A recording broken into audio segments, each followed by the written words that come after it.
তারপরে হচ্ছে গিয়ে তো যখন বাসে আমরা পাশাপাশি বসে আছি তখন হচ্ছে গিয়ে বলছে আপনার সে ফ্রেন্ডটাকে আবার দেখি তো আমি হচ্ছে গিয়ে মোবাইল নিয়ে এভাবে দেখাইতেছি আর কি। দেখেন সে কি করতেছে, মোবাইলটা কেমন যেন হাতাহাতি আমার মোবাইল টেনে নিয়ে উনি আরো ছবিগুলা চেক করতেছে। আমি বলছি ভাই এটা কি ধরনের, আপনি আমার হাতে থাকুক, আপনি এইভাবে দেখেন। তারপরে আরো ছবি যে চেক করতেছে, ওখানে আমি সহ যে ছবিগুলা ওগুলাকে ভালো করে জুম করে করে আমার ছবিগুলা দেখতেছে। হ্যাঁ এই মেয়েটাও ভালো, এই মেয়েটাও ভালো। তারপরে হচ্ছে গিয়ে আমি বলছি দেখেন ভালো লাগতেছে না, আপনি ফোন দেন বলে নিয়ে গেছি আমি এরকম। যাই হোক, তারপরে ওখানে নামছি, নেমে দেখে এটা হচ্ছে ধানমন্ডি লেক আমি চিনি, ওটাকে রবীন্দ্র সরোবর বলে। আমি আমার মামা আর মামার গার্লফ্রেন্ডের সাথে ওখানে গেছিলাম। তারপরে হচ্ছে গিয়ে যাতে আমাকে ধানমন্ডি লেকে নিয়ে গেছেন, বলছে আপনি জানেন না এটাকে কলা বাগান বলে। এসে বলছি না আপনি তো আমাকে বলেন নাই। তারপর আচ্ছা যাই হোক, বলছে আচ্ছা ঠিক আছে একটু থাকি তারপর চলে যাবো। আমি চাতে আমাকে এত দূরে নিয়ে আসছেন, আমাকে এখনই যাইতে হবে, এরকম আমি করতেছি। তারপর হচ্ছে গিয়ে ওখানে আমরা 10-15 মিনিট বসি। ওখানে যে বসি আমার মুখে মুখোশ দেওয়া ছিল, তো উনি বলছে আমি এরকম মুখ না দেখে কথা বলতে পারি না। উনি খুব কেমন যেন, মুখোশ না বলে নেকাব বলি। হ্যাঁ নিকাব ছিল, হ্যাঁ। মুখোশ সাউন্ড ব্যাড। তারপরে হচ্ছে গিয়ে বলছে আমি এভাবে না দেখে কথা বলতে পারি না। আমি যা তো সমস্যা কি, আপনি এরকম করতেছেন কেন, এরকম হাতাহাতি করতেছেন কেন, আমার কাঁধের উপর হাত দিতেছে। আমি সমস্যা কি, আপনি ওনার সাথে বয়সের ডিফারেন্স কত ছিল আপনার? ওনার সাথে বয়সের ডিফারেন্স হচ্ছে আমার 4 বছরের ছিল, কিন্তু একাডেমিক ভাবে ওনার বয়সের আমার সাথে ছিল 6 বছরের। ওকে। তারপরে হচ্ছে গিয়ে আপনি এরকম করতেছেন কিছু জন্য। তারপর উনি মনে কিছু বলতে চাচ্ছি কিন্তু কিছুই বলতেছে না। ওনার অ্যাটিটিউড গুলো আমার ভালো লাগতেছে না। আমি খুব করি, আপনি এখন যাবেন, আমার দেরি হয়ে যাইতেছে, ফুপু বকা দিবে। তারপরে হচ্ছে কি উনি একটা সিএনজি নেয়, সিএনজিতে করে আমরা যাচ্ছি। যাওয়ার সময় এখন সিএনজিতে সে আমার হাত ধরে, শক্ত করে ধরে। আমি এখন হাত ছোড়াছুড়ি করতেছি যে আপনি ছাড়েন, এমন করতেছেন কেন, আমার ভালো লাগতেছে না। তো বলছে আমার দিকে তাকাও। ওই ফার্স্ট উনি আমাকে তুমি করে বলছে, এর আগে কিন্তু আপনি করে বলতো। তারপরে হচ্ছে গিয়ে আমি দিকে তাকাও বলে হচ্ছে গিয়ে আমার হাত ওনার বুকের উপর রেখে বলতেছে, কিছুই বলতেছে না, বলছে ওনার দিকে তাকাইতে। আমি তাকাই দেখেছি ওনার চোখ অনেক লাল হয়ে আছে, মানে একটু পানি পানি হয়ে আছে। সিএনজি ওলা তখন কি করছিল? ড্রাইভ করছিল না পিছনে? হ্যাঁ সিএনজি ওলা তো ড্রাইভ করতেছিল, এটা পিছনেই আর কি। তো আমি এটা একটা কথা বলি, আমরা এই সবসময় তৃতীয় পক্ষ অস্বীকার করি, মানে খুব বিশেষ কিছু মোমেন্ট ঘটে যায় আমাদের লাইফে, প্রত্যেকের জীবনে হয়তো বা এই বিষয়গুলো আছে কম বেশি, রিক্সা এবং হচ্ছে সিএনজি। এবং আমরা সবসময় থার্ড পার্টি যে থাকে, যিনি রিক্সা চালাচ্ছেন কিংবা যিনি সিএনজি ড্রাইভ করছেন তাকে অস্বীকার করি এবং মনে করি যে কিছুই বোঝে না, ও কিছুই জানে না, ও এসবের একেবারে ইনভলভ না। কিন্তু আমার কাছে মনে হয় যে ও সব বিষয়গুলো খেয়াল করে। তো এটা আসলে এরকম সিনারি আমার কাছে মনে হয় যে ওই যে বলা হয় না, আমরা ছোটবেলা দেখতাম যে গাড়িতে ওঠার পরে যে চালকের সঙ্গে কথা বলবেন না। কথা কেন বলবো না? কারণ এটা কথা বললে তার কনসেন্ট্রেশন নষ্ট হতে পারে, এটা অ্যাক্সিডেন্ট ঘটে যেতে পারে। তো আমার কাছে কেন জানি মনে হয় এইরকম সিচুয়েশন সিএনজি কিংবা রিক্সাতে ঘটানো, এটা কথা বলার চাইতেও ভয়ঙ্কর রকমের দুর্ঘটনার মুখোমুখি আমরা হয়ে যেতে পারি, কারণ তার ফুল কনসেন্ট্রেশনটা তার পিছন দিকে চলে আসে। সো এগুলো না করাটাই বেটার। ওকে, যাই হোক, বলেন তারপর হচ্ছে গিয়ে তো আমি বুঝলাম যে আসলে উনি রিলেশন করতে চাচ্ছে বা উনি আমাকে পছন্দ করে এরকম কিছু, বাট উনি কিন্তু এরকম মুখে কিছুই বলে নাই, শুধু চোখ লাল এটা দেখ। হ্যাঁ আমি নিজেই সব বুঝে নিছি, এরকম একটা অবস্থা। তা আমি জাস্ট ওনাকে একটাই কোশ্চেন করছি যে এটা কিভাবে সম্ভব, আপনি কি পাগল হয়ে গেছেন, এটা কিভাবে সম্ভব, আমাকে তো মেরে ফেলবে, সিডর হয়ে যাবে, ঘূর্ণিঝড় হয়ে যাবে বাসায়। তারপর বলতেছে আমি সবকিছু ম্যানেজ করবো। আমি বলতেছি কি ম্যানেজ করবেন আপনি? বলছে আমার ফ্যামিলির কেউ তোমাকে কিছু বলবে না, কারণ সবাই উনাকে অনেক প্রায়োরিটি দেয়, উনি একমাত্র ছেলে। আচ্ছা, ওভার কনফিডেন্ট। হ্যাঁ। তারপরে হচ্ছে গিয়ে আমি বলছি আপনার ফ্যামিলি আপনি রাখেন আপনার কাছে, কিন্তু আমার ফ্যামিলি তো জীবনে মানবে না। বলছে আমি ওটাও ম্যানেজ করবো একদিন। আচ্ছা। তারপরে হচ্ছে গিয়ে এভাবে চলতে থাকলো। আমি বাসায় গেলাম, বাসায় গিয়ে আমি চিন্তা করতেছি যে আসলে আমি কি করতেছি। উনি কিন্তু দেখতে অতটা সুন্দর না, বাট উনার কথাবার্তা, উনার কথার স্টাইল, তারপর অনেক যুক্তি সহকারে কথা বলতো। আপনি ওনার পার্সোনালিটি আমার ভালো লাগতো, আমার খুবই ভালো লাগতো।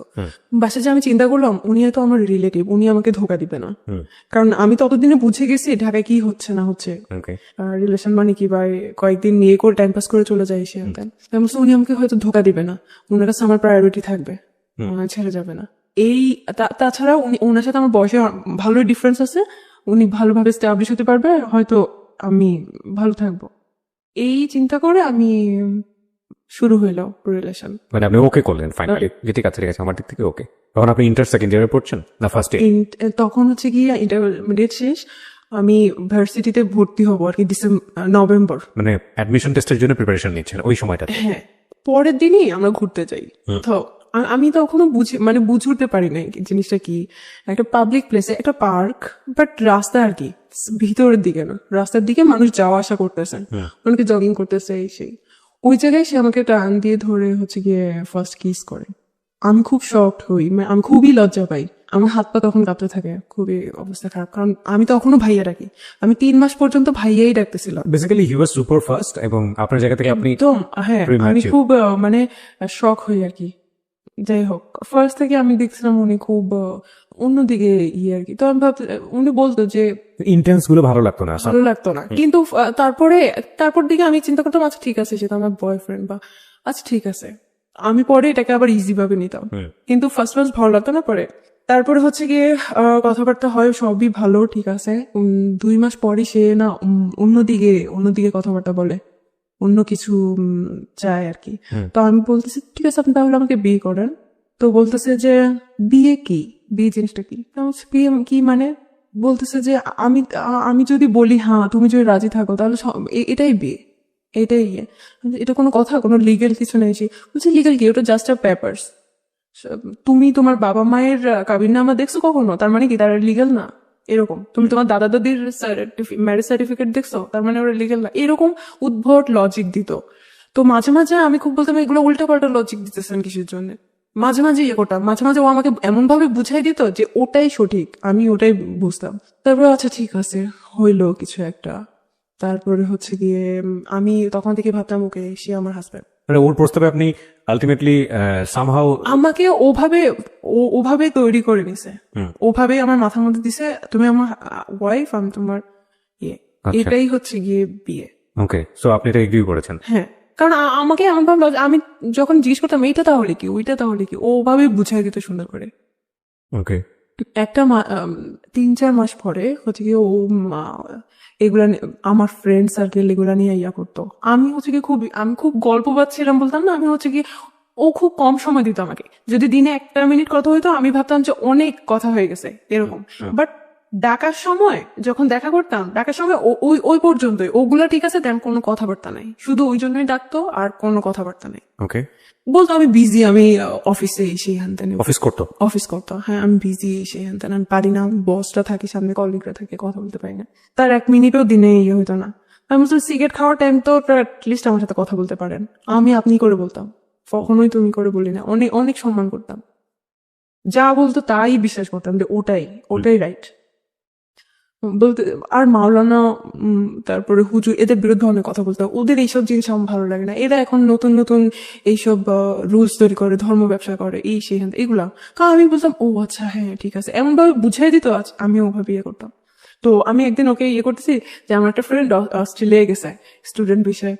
ও অনেকদিন পর আমাকে ইয়ে করছে, নক করছে, আমি কথা বলতেছিলাম আমার সাথে। তখন থেকে রিয়াকশন শুরু। তো বলতেছে যে একটা ভদ্র ঘরের মেয়ে কি এরকম করে কথা বলে? তুমি তো একটা এরকম খারাপ, এই সেই। হোয়াটসঅ্যাপ বন্ধ, হোয়াটসঅ্যাপ চালাতাম, হোয়াটসঅ্যাপ বন্ধ। মানে তখন আপনার উপরে কর্তৃত্ব খাটানো শুরু করলো? আল্লাহ, এটা তো হচ্ছে গিয়ে 1 মাস পর থেকেই। 1 মাস পর থেকেই তো আমি ভাবতাম যে এটা হচ্ছে, কারণ হাজবেন্ড টাইপ, কারণ মানে আমি ভাবতাম যে হ্যাঁ ঠিক আছে, এটাই মনে হয় অনেক কেয়ার করে, অনেক লাভ করে। আমি ওটাকে খুব ইজি ভাবে দেখতাম। তারপরে হচ্ছে গিয়ে একদিনে যাওয়ার আগে আমি একটা কথা বলি, সেটা হচ্ছে যে এটা বোধহয় বাই ন্যাচারালি সত্য। অ্যারিস্টোফেনাস নামে খুব বড় একজন ফিলোসফার ছিলেন, আমি যদি ভুল না করে থাকি নামটা, তার একটা লেখাতে পড়েছিলাম যে বেসিক্যালি গার্লস যে কোয়ালিটি, সেই কোয়ালিটিতে কিছু কিছু জিনিস গার্লসদের মধ্যে সেম, মানে মেয়েদের মধ্যে এই জিনিসটা সেম, মোরাললেস। সেটা হচ্ছে দে আর ভেরি মাচ ইমোশনাল, এবং আবেগ দিয়ে তাদের পুরো দুনিয়াটা নিয়ে নেওয়া যায়। হ্যাঁ, আপনি যদি মানে আমি এখানে অনেক মেয়েরাই শুনছেন, সে কারণে হয়তো বা শুনে সতর্ক হবেন। সেটা হচ্ছে একটা ছেলেকে বোঝার জন্য বা একটা মানুষকে জীবনে পারফেক্টলি নেয়ার জন্য অনেকগুলো বিষয় জাজ করতে হয়। তার আগে জীবনের শ্রেষ্ঠ সম্পদটা, যেটা আমাদের রিলিজিয়নে নিষেধ করা হয়েছে, যেটা আমাদের আইনত যায় না, সামাজিকতার জায়গা থেকেও অসামাজিক মনে করা হয়, এই বিষয়গুলো লেনদেনের জায়গাটায় না যাওয়াটাই উত্তম। কেন বলছি যে ছেলেরা, এটা অনেক ছেলেরা আছে খুব ভালো করে এটা জানে যে একটা মেয়েকে পাওয়ার সর্বোচ্চ জায়গাটা হচ্ছে তাকে ইমোশনালি ট্রাই করা, এবং একটা মানুষকে যখন ইমোশনালি উইক করে ফেলা হয় তখন তার সবকিছুই পাওয়া যায়, এবং সেক্ষেত্রে ইমোশনালি তাকে ওই হাজবেন্ড বানানো, ইমোশনালি তাকে লাভ করা, এবং তারপরে তার যেটা হাসিল করা, এবং হাসিল করে সেখান থেকে সরে পড়া, এবং এগুলো আসলে আমাদের সমাজে অহরহ হচ্ছে। আর এই স্টোরিটা আসলে কোথায় গিয়ে দাঁড়িয়েছে সেটাও আমরা দেখাবো আপনাদেরকে। আমি আরেকটু বলতে চাই, তবে সেই বলার জায়গাটা ওনার বলার পর। হ্যাঁ, ও সবসময় বুঝে তো ও অনেক রেসপন্সিবল হাজবেন্ড, অনেক, মানে সবকিছুতে আমাকে গাইড করে। আমিও খুব হ্যাপি ও আমাকে গাইড করে। আপনি তাকে মানে হাজবেন্ড বলছেন, মানে আপনি মন থেকে তাকে হাজবেন্ড হিসেবে করে নিয়ে তো জানি ওটাই বিয়ে। আপনি জানেন ওটাই বিয়ে? হ্যাঁ, আমাকে তো ওভাবেই বুঝাইছে। তো আপনি ছোটবেলা থেকে দেখে আসেননি বিয়ে মানে কি? আমি দেখে আসছি, কিন্তু ও তো আমাকে পুরা সব করে দিছে। এখানে একটা বিষয় খেয়াল রাখবেন, যারা এই ভিডিওটা ইউটিউবে দেখবেন এবং একই সাথে যারা রেডিওতে শুনছেন, আমি খুব বিরক্ত বোধ করি একটা জায়গাটাতে। সেটা হলো আমরা সবসময় যিনি গল্পটা বলেন তাকে জাজ করি। আরে ভাই, সে আমাদের সমাজের বিচ্ছিন্ন ঘটনা না। যাকে এখানে নিয়ে আসা হচ্ছে সে বিচ্ছিন্ন ঘটনা না, তার মতো ভুল অনেকেই করেন। তার ভুলটা শুনে, তাকে শুনে, যাতে করে আপনি কোনো ভুল না করেন, আপনার চারপাশে যাতে কোনো ভুল না হয় সেটার দিকে খেয়াল করেন। তাকে গালমন্দ করা, আপনি আপনার জায়গা থেকে অসম্ভব রকমের সাধু একজন পুরুষ নিজেকে ভেবে বা মহিলা নিজেকে ভেবে অন্য একজনকে গালমন্দ করা, এটা কিন্তু আসলে আমাদের অনুষ্ঠানের উদ্দেশ্য না। এটা শুধু আমাদের ইউটিউবে হয় না বা অন্য ফেসবুকে, সব জায়গাতে আমি দেখি যে কোনো একটা কিছু ঘটে গেলেই সঙ্গে সঙ্গে তাকে ডিরেক্টলি গালিগালাজ করা। আরে ভাই, তার ঘটনা থেকে আমি কি শিখলাম? তাই না? এটা হচ্ছে মূল বিষয়। আর ওর বয়সটা খেয়াল করবেন, ও তখন 17-18 বছর বয়সে পড়ে এবং ইমোশনালি ওর একেবারে ইমোশনালি জীবনের সবচাইতে এক্সট্রিম মোমেন্ট। আরেকটা যেটা, সেটা হচ্ছে ওর জীবনের প্রথম লাভ। এবং মানুষ প্রেমে পড়ে কত কি করে সেটা আসলে নতুন করে বলার কিছু নাই, তবে আজকের এটা একদমই ডিফারেন্ট একটা স্টোরি। তো আমি এরকম একটা জানি, ধর্মীয় জ্ঞান যে আমার খুব ভালো আছে তা না, আমি মোটামুটি পড়েছি, আমারও খুব কনজারভেটিভ একটা পরিবারে বড় হওয়া। আমি যতটুকু জানি যে এরকম একটা হাদিস আছে যে মেয়েদের দিক থেকে বিষয়টা এরকম যে ওই বিয়েই না যদি মেয়ের বাবা সেটাতে রাজি না থাকে এবং মেয়ের বাবা যদি বিয়েটা না দেয়, ওটা কোনো বিয়ে না। রাসূলুল্লাহ সাল্লাল্লাহু আলাইহি ওয়াসাল্লামের একটা হাদিস, আমি যতদূর জানি। আমার জানার মধ্যে ভুলও হতে পারে। আমি এরকম 2টা হাদিস জানি। হ্যাঁ, তো এটাকে আপনি পরে জেনেছেন না আগে জেনেছেন? আমি পরে জেনেছেন। তো এটা এটা এটা এটা মানে ওই বিয়েই না যদি বাপ জীবিত অবস্থায় থাকে এবং ওই বিয়েতে বাবার যদি কোনো সম্মতি না থাকে, বাপ যদি না জানে, যতদিন পর্যন্ত না জানবে ততদিন পর্যন্ত ওটা বিয়ে হয়নি। হ্যাঁ, কি ভয়ঙ্কর! মানে এটা বাংলাদেশের অনেকেই জানেন, আমি বলতে আমার গা শিউরে উঠেছে। তো আপনি যদি ধর্ম মানেন তাহলে এটাই সত্য। তো এই জায়গাটা থেকে আমি বলছি না যে আমি যেটা বলছি আপনাকে সেটা আমি খুব ভালোভাবে জানি, আমি এতটুকু জানি, আমি শেয়ার করলাম আপনার সঙ্গে, আপনি চাইলে আরো স্টাডি করে দেখতে পারেন। ওকে, তো আপনি যেটা বলছিলেন যে অ্যাজ এ হাজবেন্ড হিসেবে এটা করতে ওটা করতে, হ্যাঁ তারপর? আমি তখন আমি ওকে অনেক ভালোবাসা শুরু করছি, কারণ আমার হাজবেন্ড। হ্যাঁ, অনেক ভালোবাসতাম, অনেক। ও যদি বলতো যে এখন বাইর হও, কারণ ও অফিস থেকে আসতে আসতে সন্ধ্যা হয়ে যেত, আমি তখন সন্ধ্যার দিকে টিউশনি করতাম, 7টার দিকে, আমার পুকুর বাসার পাশেই, আমি টিউশন করতাম, বেরোয় যেতাম। তো তখন মাঝে মাঝে আমি টিউশনি মিস দিতাম। অথবা আমি ফুপুকে বলতাম যে শুক্রবারে ওকে পড়াই দিব, কারণ পরে আমি মিস দিব আমার পরীক্ষা টরীক্ষার জন্য। কিন্তু ওই সময় আমাকে না পড়াতে চেয়ে আমি হচ্ছে গিয়ে ওর সাথে দেখা করতাম, কোথায় দেখা করতেন?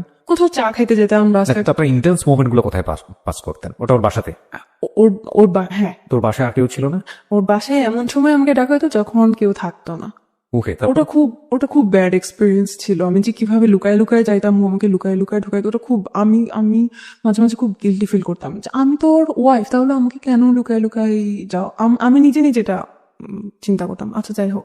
তারপরে হচ্ছে 1 মাস পর কি হইলো, না 1 মাস পর না, 2-3 মাস পরে একদিন ওগুলো জানতো। তো ও নাসিরের ব্যাপারটাও জানলো, তারপরে আমার আরো ছেলে ফ্রেন্ডের ব্যাপারটা জানলো। জানার পরে হচ্ছে গিয়ে ও খুব সিনক্রেট করলো যে কি এগুলা তুই খারাপ, এই সেই এরকম। তো ওয়াইফ সম্পর্কের কয় বছর পরে এটা? এটা 3-4 মাস পরে, 3-4 মাস পরে। ওকে, 4 বছর হয় নাই মনে হয়, 3 মাস পরে। ও একদম রাখবেই না ভাই। আমি ওই দিন কোনো ছেলের জন্য আমি এতটা কান্না করছি, আমার আমার শুধু মনে পড়ে আমি আমার দাদুর মৃত্যুতে এত কান্না করছি। আমি ওর পায়ে ধরে বলতেছিলাম, ও আমাকে ওই দিন না, আমি চেয়ারে বসাছিলাম, ও হচ্ছে চেয়ারটা ধাক্কা দিছে, যে অনেক ক্রেজি হয়েছিল, আমি চেয়ার থেকে পড়ে গেছি। তারপরে আমি ওর যে পা ধরতেছি, প্লিজ এরকম কিছু করেন না, আমার লাইফটা শেষ হয়ে যাবে। তারপরে উনি কোনোভাবে করে নাই। ওই দিন আমি বাধ্য হয়েছি, আমি চলে আসতে, কি করবো, বলতেছি তুই এখান থেকে জানালে আমি তোকে মেরে ফেলবো।